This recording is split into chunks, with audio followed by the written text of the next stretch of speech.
Venezia spesso è, come dire, scoperta, nel senso che poi i territori si muovono magari con più intensità a spingere i loro rappresentanti, sono piccole comunità. Venezia ogni tanto è un po' disattenta. Io dico attenzione perché Venezia ha di quelle tematiche così complesse, così articolate, così importanti che ha bisogno dei suoi rappresentanti nelle istituzioni a tutti i livelli, in particolare a livello di istituzione europea. Ecco perché il Movimento 5 Stelle ha deciso di candidarsi alle elezioni europee con il veneziano Anthony Candiello, fisico e ricercatore nell'ambito delle alte energie, gravità e teorie di grande unificazione nei contesti internazionali.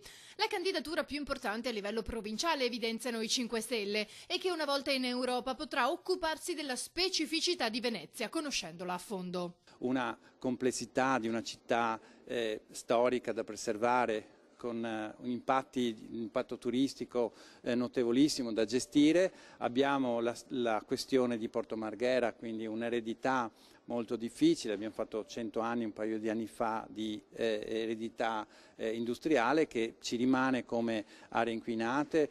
Abbiamo 2000 ettari inquinati, li dobbiamo gestire, non sono ancora messi in sicurezza, abbiamo bisogno di ricollegarci all'Europa anche per aprire le opportunità, perché questa può essere un'area guida, può essere la guida per la trasformazione di un modello verso una sostenibilità